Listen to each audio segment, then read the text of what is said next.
बोलो यीशु मसीह भाई की, बोलो यीशु मसीह भाई की। आज जो हम वचन पर ध्यान मनन कर रहे हैं वो मिलता है हमको निर्गमन अध्याय 23 पद संख्या 20 से 33 तक।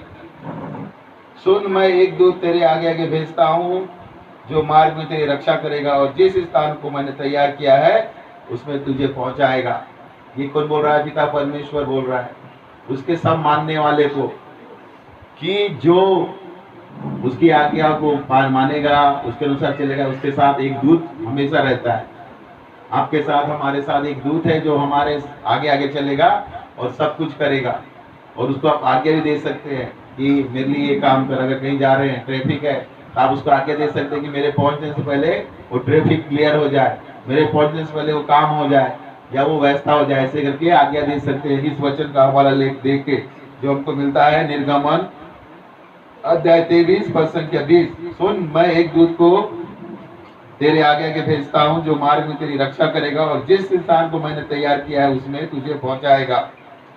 उसके सामने सावधान रहना और उसकी मानना, उसका विरोध ना करना, क्योंकि वह तुम्हारा अपराध क्षमा ना करेगा, इसलिए कि उसमें मेरा नाम रहता है। वो दूत से करने के लिए क्या है? उसकी आज्ञा को मानना पड़ेगा और उसका विरोध नहीं करोगे, क्योंकि उसमें परमेश्वर का नाम रहता है। वो परमेश्वर के लिए काम करता है। तो दूत को आज्ञा दे दिए, बाद में वहां नहीं गए तो क्या करेगा दूत? अपराध क्षमा नहीं करेगा। जैसे आपको किसी से मिलने जाना है, प्रातः दूत हम जाना है, आप बोले दूत वहां जाके सब तैयारी करो, अचानक आप नहीं गए तो आपके ऊपर दंड आ जाएगा, क्योंकि परमेश्वर का नाम रहता है और आपने उस नाम को व्यर्थ जाना, उसका अपमान किया। यदि तू सचमुच उसकी माने और जो कुछ मैं कहूँ वह करे तो मैं तेरे शत्रु का शत्रु और तेरे द्रोहियों का द्रोही बनूंगा। अगर सचमुच, मतलब अगर जो आज्ञा परमेश्वर ने दी है हमको उसको मानेंगे तो क्या बोला है? तेरे शत्रु का शत्रु और तेरे बैरियों का बैरी मैं बनूंगा। इसका दूसरा होता है कि परमेश्वर आपके लिए सब काम करेगा, आपको करने की जरूरत नहीं है, वो आपकी सारी लड़ाइयों को लड़ेगा। इस रीति मेरा दूत तेरे आगे आगे चलकर तुझे एमोरी, हित्ती, परजी, कनानी, हिब्बी और यबूसी लोगों के यहाँ पहुंचाएगा और मैं उनका सत्यानाश कर डालूंगा। ये पुराने जमाने की जातियां थी, लेकिन अब इसका मतलब ये है कि किसी भी अन्य जाति में तुम जाओगे और परमेश्वर की सच्ची आराधना करोगे, उसके अनुसार काम करोगे, तो वो तुम्हारे सामने अन्य जातियां नहीं टिक पाएंगी, क्योंकि परमेश्वर उनको, जो आपके विरुद्ध उठेगा उनको सत्यानाश कर देगा। उसके उनके देवताओं को नमस्कार ना करना और न उनकी उपासना करना, ना उनके काम, उनके से काम करना, वरन तो मूर्तों को पूरी तरह सत्यानाश कर डालना और उन लोगों को लाठों को टुकड़े टुकड़े कर देना। उनके समान नहीं बनना। सीधी सी बात, एक लाइन में। तू अपने परमेश्वर यहोवा की उपासना करना, तब वह तेरे अन्न जल पर आशीष देगा और तेरे बीच में से रोग दूर करेगा। उसकी उपासना करना। उपासना कैसे करेंगे? आराधना करना, प्रार्थना करना, दुआ करना, संगति करना, तब वो तेरे अन्न जल पर आशीष देगा। अन्न जल पर आशीष मतलब तेरे रोजगार पे आशीष देगा, उससे हमको अन्न जल मिलता है। आज अगर हम कुछ काम करते, धंधा करते, बिजनेस करते, नौकरी करते हैं तो आप बहुत अच्छे से कर पाओगे, आपको कोई तकलीफ नहीं होगा। ये है अन्न जल पर आशीष। बिजनेस करते हैं, बिजनेस आपका बढ़ जाएगा। नौकरी करते हैं, नौकरी में आपको प्रमोशन मिल जाएगा। नीचे नहीं रहेंगे, ऊपर रहेंगे। उसका वादा है, जो मुझको मानता है, मुझको जानता है, मेरी आज्ञाओं को पालन करता है, उसको मैं सर बनाऊंगा, पूछ नहीं बनाऊंगा। और तू रोगी नहीं होगा। अन्न जल पर आशीष देगा, तो उस अन्न जल को खाओगे तो रोगी नहीं होगे। आज जितने भी बीमार है, क्यों बीमार है? खाना खाने की वजह से। लेट खाना खाते हैं, खाना खाने का सुकून नहीं है, रो रो के खाना खाते हैं, टिफिन ले जाते हैं, सुबह 8 बजे बना हुआ 2 बजे खाते हैं। तो अन्न जल आपका खाना पचता नहीं, कर नहीं होता। क्यों? क्योंकि आपके काम में आशीष नहीं है। जानवर जैसे काम कर रहे हैं। सुबह बना के ले गए टिफिन 6 बजे, 2 बजे खाओगे, बंद क्या होगा? उसमें गैस हो जाता है, अपच हो जाता है, कब्ज हो जाता है। उसके पर क्या होता है? बीपी बढ़ता है, शुगर बढ़ता है, फिर हार्ट अटैक होता है। तो परमेश्वर क्या बात है? मेरी उपासना करोगे, मेरी प्रार्थना करोगे तो अन्न जल पर, मतलब तुम्हारे रोजगार पे आशीष दूंगा और तुम्हारे बीच में से रोग को भी दूर करूंगा। तेरे देश में ना तो कोई किसी का गर्भ गिरेगा, ना कोई बांझ होगी, ना तेरी आयु, और तेरी आयु को पूरी करूंगा। फिर क्या बोला? हमारे किसी भी लेडीज का गर्भ नहीं गिरेगा, न कोई बांझ भी नहीं होगा, और पक्की उम्र में मरेंगे। ऐसे अचानक नहीं मरेंगे। आज कई जगह मिसकैरेज होता है। क्यों होता है? परमेश्वर की इच्छा नहीं होती। आप जैसे मधु का ले, मधु को डॉक्टर ने बोला कि भाई आपको जो भी सिकलिंग की समस्या थी, आयरन वाला खाना कैल्शियम बोले नहीं खाया, लेकिन परमेश्वर का आशीष था तो जोशुआ हुआ। कितना अद्भुत घंटा, कितना घबरा गए थे, क्या होगा, खुद चलाना पड़ेगा, ऑपरेशन करना पड़ेगा, पूरा हाथ पैर ढीले हो गए थे। बाद में परमेश्वर की दया से नॉर्मल हो गया। शरीर में जान नहीं, कोई देखेगा बोले ये मुरली को हो गया। तो ये परमेश्वर की महिमा के लिए कहीं ना कहीं परमेश्वर इस दिन के लिए तैयार किया था, इसीलिए वो बच गई और बहुत अच्छा उसका हुआ। आज कितना शान से आता है जाता है, परमेश्वर की आराधना करता है। तो परमेश्वर इसलिए बोलते हैं कि माता के गर्भ में से चुन लिया इसको। कितने आप थे, हम जानते हैं कितना टेंशन में थे, क्या होगा, एकदम आपका होश आवाज उड़ गया था। परमेश्वर ने आज के दिन के लिए इसको बचा के चुना था, इसीलिए बहुत आसानी से हो गया। जितने लोगों के बीच तू जाता है उन सबों के मन में अपना भय पहले से ऐसे समवा दूंगा कि उनको व्याकुल कर दूंगा, तेरे सब शत्रु को पीठ दिखाऊंगा। जहां भी हम जाएंगे परमेश्वर हमारे साथ रहेगा और हमको देख के वो भय खा जाएंगे और शत्रु हमसे भाग जाएंगे। कोई शत्रु हमारे सामने नहीं टिकेगा, ये परमेश्वर का वादा है। और तुझसे पहले बर्रों को भेजूंगा जो हिन्दी कनानी और हित्ती लोगों को तेरे सामने से भागकर दूर कर देगी। हमारे जाने से पहले ही हमारा इमेज और परमेश्वर का भय उनके जीवन में आ जाएगा। जैसे हम जाएंगे उनके हाथ पैर ठंडे हो जाएंगे। जैसे बड़े बड़े डॉन आते हैं, तो डॉन को बड़े छुटका सा, लेकिन उसका इमेज पहले से आता है और लोगों के पहले ही से हाथ पैर सूख जाते हैं, अरे वो फलाना वो है, बहुत डेंजर है। इस टाइप से परमेश्वर उनके मन में ऐसा भय समा देगा, अरे यीशु मसीह भाई को मानने वाला, उसे पंगा मत लेना, कुछ बोल देगा तो कुछ हो जाएगा। मैं उनको तेरे आगे आगे एक ही वर्ष में निकालना दूंगा, ऐसा ना हो कि देश उजाड़ हो जाए और बनने पशु बढ़कर तुझे दुख देने लगे। लेकिन परमेश्वर हमारे शत्रुओं को रखेगा। क्यों?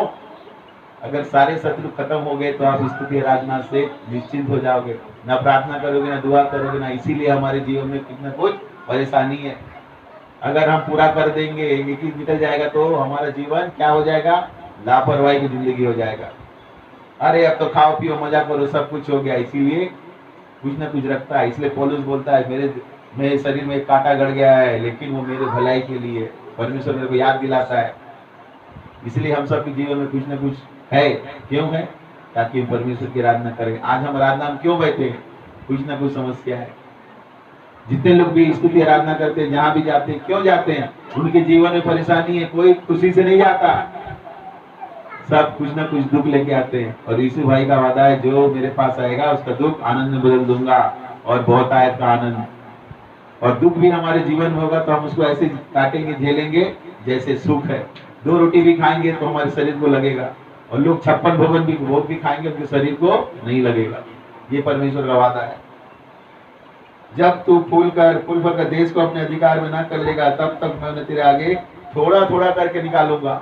जब तक हम अच्छे रीति से बढ़ना नहीं जानेंगे, चलना नहीं जानेंगे, तब तक परमेश्वर क्या करेगा, थोड़ा थोड़ा करेगा।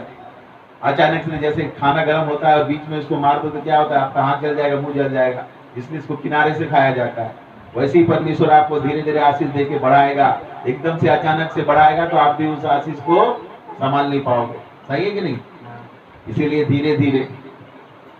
अगर अचानक हमको 10 में से 10 मिला तो कैसा घमंड हो जाएगा, अरे बहुत पड़ा। 9 देगा तो लगेगा 10 लाना है, 8 दिया तो 10 लाना है, और मेहनत करने का बात होगा। जब हमको मेहनत करने की आदत होगी तो परमेश्वर को सिखाना नहीं पड़ेगा, हम उतना मेहनत हमेशा करेंगे। ये है परमेश्वर का काम करने का तरीका। ऐसा नहीं कि एक बार दे दिया दूसरे बार भूल गया, आपको ऐसा सिखा देगा कि आप उस रास्ते से फिर कभी नहीं मुड़ोगे। मैं लाल समुद्र से लेकर पृथ्वी के समुद्र तक और जंगल से लेकर महानद तक तेरे देश को तेरे वश में कर दूंगा। मैं उस देश के निवासी को तेरे वश में कर दूंगा और तू उन्हें अपने सामने से बरबस निकाल देगा।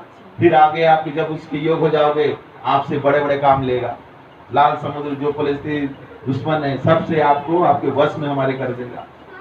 लेकिन तैयारी जरूरी है। युद्ध के पहले तैयारी करना पड़ता है। कोई भी काम करो, जैसे आप बिजली का काम करते हैं, कुछ भी, उससे पहले पूरा सामान वगैरह रखना पड़ता है ना। ऊपर चढ़ गए, एक काटने वाला ही नहीं रहा तो पूरा काम बर्बाद, फिर नीचे आओ तो कहां से होगा काम? इसीलिए परमेश्वर आपको पूरे हथियार देगा, तब जाके आप करोगे। प्रार्थना सबसे बड़ा हमारा हथियार, प्रार्थना, वचन, संगति, और सबसे बड़ा प्रभु का शरीर और रक्त जो हमारी ताकत है। उसके बाद क्या होगा, ना तो उनसे वाचा बांधना, ना उनके देवताओं से। और सबसे बड़ा सावधानी हमको रखना है, जब हम प्रभु यीशु मसीह को जान गए हैं तो दूसरों के समान हमको काम नहीं करना है। ये सबसे डेंजर चीज है। क्या होता है बोल के मिल जाना, ये सबसे गड़बड़ चीज है। यहीं पे आदमी फंस जाता है। यीशु मसीह ने प्यार करना सिखाया है, लेकिन सबसे पहले ये भी सिखाया परमेश्वर को अपने समान सबसे पहले प्यार करो सारे तन मन धन से। तो लोग क्या करते हैं, पड़ोसी को प्यार करना सिखाया वो तो पहली आज्ञा को भूल कर दूसरी आज्ञा को मानते हैं, उनके साथ खाना पीना सब कुछ करना, उनकी सहभागिता होना, ये गलत है। अभी आपको इस सबका सामना करना पड़ेगा, इससे सावधान रहना। सीधा हाथ जोड़ के हम आपके पड़ोसी सब करेंगे, लेकिन आपकी विधि में हम शामिल नहीं हो सकते। अब आने वाला है समय, पूरा आप लाइन से चालू होगा, वो बुलाएंगे जरूर, तो आपको क्या बोलना, हाथ जोड़ के हम आपकी विधि में नहीं आ सकते, बहन भाई क्षमा करना। बाकी जब भी आप बुलाओगे, मुसीबत में खुशी में हम आपके साथ है। सही है ना? हाँ, तू वो तेरे देश में न रहने पाए, ऐसा ना हो कि वे तुझसे मेरे विरुद्ध पाप करवाएं, क्योंकि यदि तू उनकी देवताओं की उपासना करे तो ये तेरे लिए फंदा होगा। फिर क्या बोलते हैं वो, अरे भैया आइए बैठिए ना, ये खा लीजिए पी लीजिए। बाकी दिन तो नहीं बुलाते, उसी दिन क्यों? ये फंदा है हमारे लिए, जैसे ही खाएंगे फंदे में फंस जाएंगे। फिर क्या होगा, आप भी उसके समान हो जाएंगे, और जो आप उसके मालिक बनने वाले थे गुलाम बन जाओगे। लिखा है ना, ये तुझे अपने वश में कर लेंगे अपनी विधिया। सुलेमान इतना बड़ा राजा, बुद्धि ज्ञान वाला, क्या हुआ, उसकी पत्नी ने सिखा दिया बाल देवता का उपासना करना, बेचारा नरक चला गया। लास्ट में क्या बोला, सब कुछ व्यर्थ है पृथ्वी में, परमेश्वर का भय मान और उसकी उपासना करना। आज सुलेमान का कोई नाम नहीं लेता, और यीशु मसीह भाई ने क्या कहा, हे सुलेमान तुझसे अच्छा तो एक छोटी सी घास ने पहना हुआ पहना है, जबकि उसको वरदान था कि तेरे जैसा कोई नहीं होगा, लेकिन उसने खो दिया आशीष को। और दाऊद ने पाप किया लेकिन स्वीकार कर लिया, और आज दाऊद की संतान प्रभु यीशु मसीह भाई को बोला जाता है, आज भी बोला जाता है दाऊद के पुत्र होसाना। खजूर रविवार को बोलते हैं। ये है साउल ने खो दिया, लोगों को भय के देख के, लोगों को देख के ये लोग क्या करेंगे। सबसे बड़ी बात, लोग ये क्या बोलेगा वो क्या बोलेगा, अगर ये क्या बोलेगा वो क्या बोलेगा, तो मसीह जीवन को भूल जाओ। साउल ने ऐसी किया, लोगों को भय से बलिदान कर दिया और उसका राज चला गया, राजपद चला गया। उसको परमेश्वर ने राजा चुना था। आज हम भी राजा बनने के लिए, रानी बनने के लिए बुलाए गए, और हम हैं, क्योंकि राजाओं का राजा प्रभु का प्रभु है। अगर आप दूसरे के बहका में होगे, मेरी आंटी ऐसे बोलती है, मेरे पापा ऐसा बोलता है, मेरा नाती ऐसा बोलता है, तो भैया आपके लिए मुसीबत की तलवार है। किसी को देख के हम लज्जा जाते हैं, यीशु मसीह के बारे में बता नहीं सकते, गाना नहीं गा सकते, उन पे अपना विश्वास तक नहीं कर सकते, तो यीशु मसीह भाई भी लज जाएगा। वचन है, जो मुझको मनुष्य के सामने लज जाएगा, मैं स्वर्ग राज में उसको लज जाऊंगा, वो भी नहीं पहचानेगा। जो मेरे स्वीकार नहीं, हाँ, तो इसीलिए एकदम तन के चलना है। यीशु मसीह के भाई हैं, उसके राजाओं की संतान है, हो गए। तुम्हारा सब इज्जत करेंगे, प्यार करेंगे, लेकिन विश्वास के मामले में कोई समझौता नहीं। और सबसे बड़ा प्रॉब्लम होता है, शुरू में नए विश्वासी को होता है, घर में कोई आ गया तो प्रार्थना दुआ नहीं करते, कल कर लेंगे, रात को प्राण चला गया तो आप बोलिए उनको, आमंत्रित कीजिए, हम प्रार्थना कर रहे हैं, आप भी करिए, बैठिए, आप हमारे घर आए, हम आपके घर नहीं आए, है ना। चर्च जाते हैं, चलिए हमारे साथ। हम तो फंसते हैं, ये शुरुआत में सब होता है, कोई चाचा आ गया, दादा आ गया, पापा आ गया, बंद कर देते हैं, बाइबल नहीं पढ़ते, उस दिन प्रार्थना नहीं होता। ये मसीह में भी प्रॉब्लम है। क्यों नहीं होता भाई? हमारा विश्वास तो यही है ना, हमको स्वर्ग राज जाना है। तो हमने क्या किया, लोगों के सामने हम लज्जा गए, शर्मा गए, तो क्या वचन का प्रचार करोगे, क्या उसको अपने में लेके आओगे? कई परिवार में ऐसी होता है। तो इससे बचना है, हमको अपने विश्वास को प्रकट करना है, और जो जैसा करते हैं वैसा। पहला स्थान उसको दीजिए, इसको, हमारे परमेश्वर को, उसके बाद दूसरा। हम ये परमेश्वर हम पहले ही सिखाता कि संसार से भागो, लेकिन जो चीज पहले से निर्धारित है, याद रखो। अगर आपको कोई खाने में बुलाया और 8 बजे का समय आपने सुबह निश्चित कर दिया कि प्रार्थना में जाना, कहाँ जाओगे? लोग खाने में चले जाते हैं। पहले किससे बात हुई थी? तो क्यों नहीं गए? प्रार्थना करने के बाद भी जा सकते हो ना। तब आपने उसको पहला से दूसरा स्थान दे दिया। हाँ, अगर उसने पहले आपको बुलाया होता, आप बोलते कि हम आज स्तुति आराधना नहीं आएंगे, हम जा सकते, कोई दिक्कत नहीं। लेकिन पहले बात होगी कि प्रार्थना 8 बजे, 9 बजे, 10 बजे, उसी टाइम में दूसरे ने बाद में बुला रहे, भैया मैं भूल गया था, हमारे यहाँ फलाने देखा नहीं माना, फंक्शन है, तब क्या करोगे? तब लोग बाग 99% पार्टी में जाना पसंद करते हैं, वो जाते हैं। और जब पार्टी में जाते हैं, पूरे खानदान को ले जाते हैं, बुढ़ा पार्टी को भी जोड़ के ले जाते हैं। प्रार्थना करने से आधे घर में बीवी चले जाएगी, बच्चा रह जाएगा, पति रह जाएगा। क्यों? वो स्वर्ग राज नहीं जाना है उसको। तुम जाओगे वो नरक जाएगा या नरक जाएंगे बच्चे। आज क्या परेशानी को फेस कर रहे हैं सब जगह। बच्चे माँ बाप का कहना नहीं मान रहे, सीधा मुंह पे बोल देते हम नहीं मानेंगे आपका कहना, आप क्या करोगे, हम आपका इज्जत नहीं करते। कौन सिखाया भाई? माँ बाप तो नहीं सिखाते बच्चों को। आप बोल के बात करते हैं ना, हम तो करते हैं ना आप बोल के। फिर कहाँ से तू बोलना, कहाँ से आंख मिला के मिला में सीख जाते हैं हमारा इसी रवैया की वजह से। नहीं आना बेटा, हाँ तू घर में ना, तू खेलना में हम प्रार्थना में जा रहे हैं, सिखा दिए। तू खेलना बेटा मोबाइल, हम प्रार्थना में जा रहे हैं। बच्चे को सिखा दिया ठीक है तू होमवर्क करना, हम प्रार्थना में जा रहे हैं। तू ट्यूशन चले जाना, हम प्रार्थना में जा रहे हैं। तू सब्जी बना के रखना, चिकन मटन बना के रखना। बाद में क्या होता है, जब लोगों को, जब दूसरे लोग प्रार्थना करने आते हैं तो बच्चा भाग जाता है, फिर कितना अच्छा इंसल्ट होता है, मजा आ जाता है। कौन सिखाया? हम सिखाए।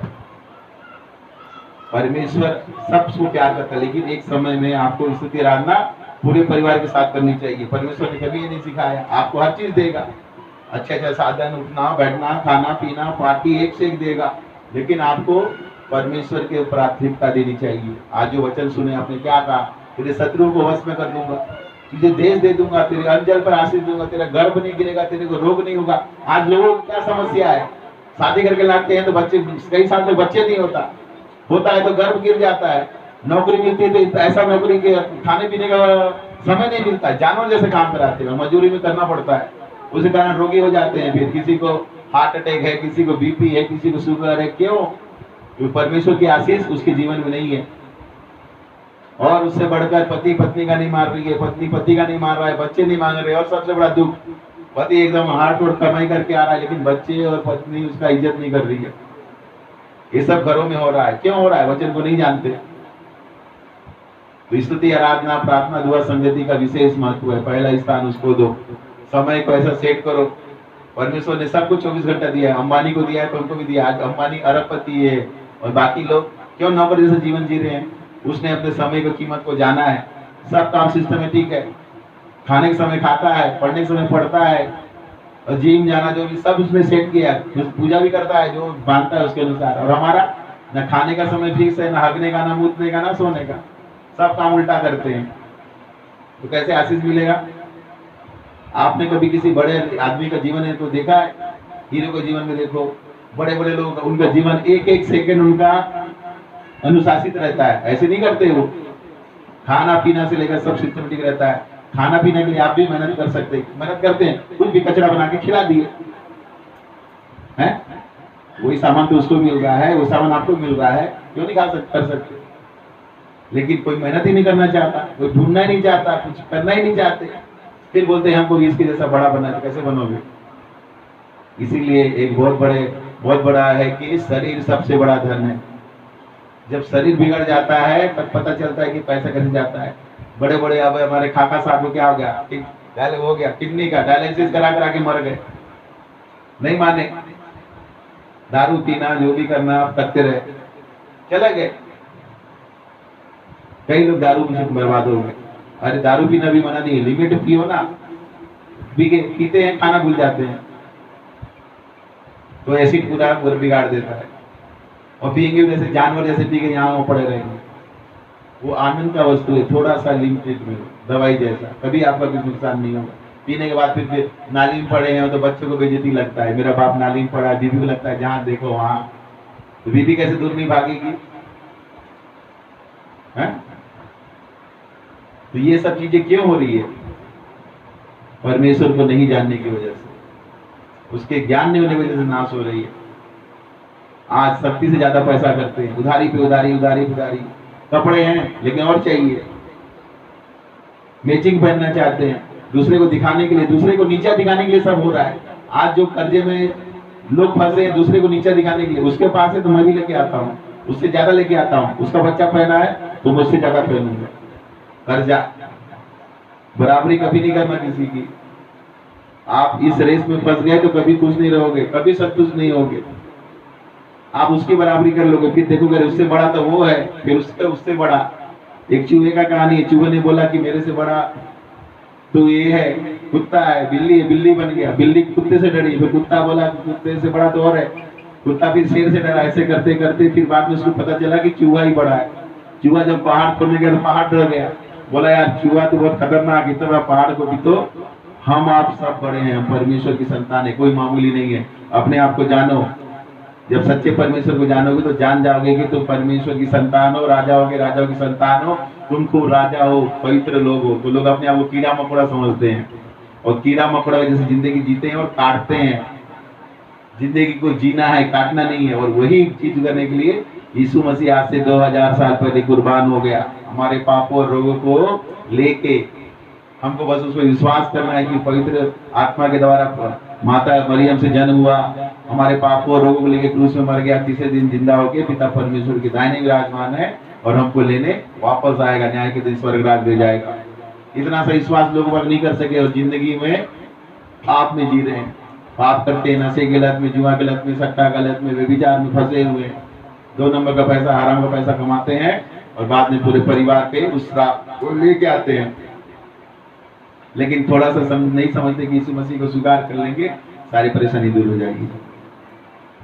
क्योंकि यीशु मसीह तंत्र मंत्र नहीं बताता, कोई कर्म कांड नहीं। अभी बोले 21 दिन का उपवास रहना, एकदम निर्जल तो रह जाएंगे, लेकिन पाप क्या करके स्वीकार करो, कोई नहीं करेगा। इतने बकरे काट देना, इतना नारियल चढ़ा देना, इतने लोगों को खाना खिला देना, पक्का मानेंगे।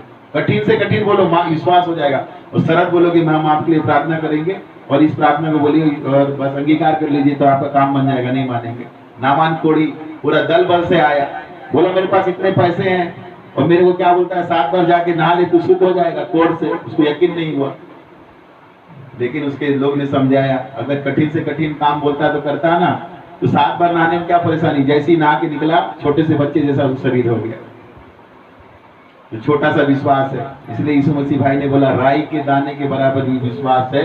अगर राई के दाने के बराबर विश्वास भी करके यीशु मसीह भाई के सामने अपने पाप को स्वीकार करके उसको प्रभु और उद्धारकर्ता बना लोगे, जीवन आपका कहां से कहां चला जाएगा। राई के दाना कितना छोटा सा होता है, राई का दाना, राई के दाने के बराबर। अरे हाँ यीशु मसीह है, वैसा कर सकता है, बोल के आप कर लिए तो मौत हो जाएगा। तो हम सब मिलकर बोलेंगे, हे प्रभु यीशु मसीह, मैंने मन वचन और कर्म से और अपना कर्तव्य पूरा न करने से बार बार पाप किया है। मैं अपने पाप को स्वीकार करता हूँ, मैं अपने पापों से पछताता हूँ, मेरे दिल में आइए, मैं आपको अपना प्रभु और उद्धारकर्ता स्वीकार करता हूँ। आमीन।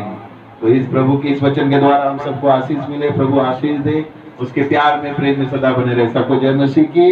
Shalom shalom shalom.